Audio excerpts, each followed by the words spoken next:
بل في مرويه الشهيره جدا ان سيدنا الاحنف بن قيس اللي بيضرب بيه المثال بالحلم دخل على سيدنا معاويه. سيدنا الاحنف لمن لا يعرف الاحنف يعني كان سيد قومه من بني تميم، ولكن كان مقوس الاقدام، يعني جسمه شكله ما مش هيبه، يعني جسمه فيه كل من العيوب الخلقيه اللي ممكن حد يتخيلها موجود فيه، ورجليه مقوسه ومش عارف ايه، يعني ايه لما حد يشوفه لو مش عارف ان ده الاحنف ما يديهوش وضعه من الاول. فزوجة سيدنا معاويه بن سفيان كان اخته، كان يرخى في ستر ما بينه وبين مجلس الخلافه، والنساء تستمع ليه يلقى فيها الحكمه والشعر والادب واحكام الشريعه والسياسه كيف تدار وكذا. فدي دخل سمعت ان في حد داخل، فسيدنا معاويه بيلومه بيعاتبه بيقول له انا كل ما اتذكر قتالك، لانه كان منحاز لصف سيدنا علي، وكان سيدنا معاويه يعاتب الناس لو دخلوا عليه، يعني يقول له يعني انت كنت مع علي وبتاع، بس ايه يلطف، لكن كان يذكر للناس هذا. فقال الاحنف بن قيس يعني قال له انا كل ما اذكر ان انت قتالك مع علي في غير صف واتغير عليك، يعني بيعاتبه يعني. فسيدنا احنف بن قيس قال له ايه؟ قال له لا والله ما جئناك، انت فاكر ان انا جاي لك ايه خوف يعني؟ قال له لا والله ما جئناك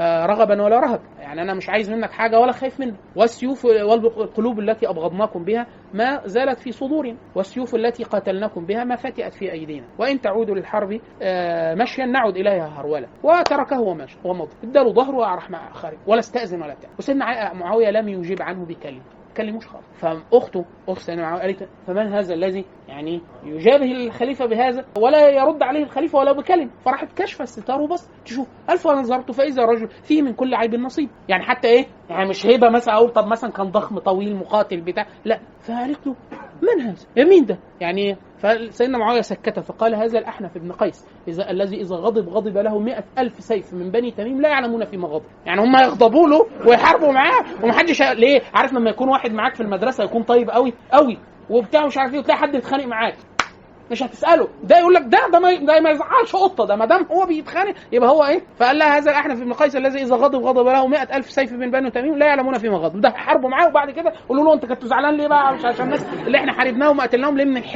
من الحلم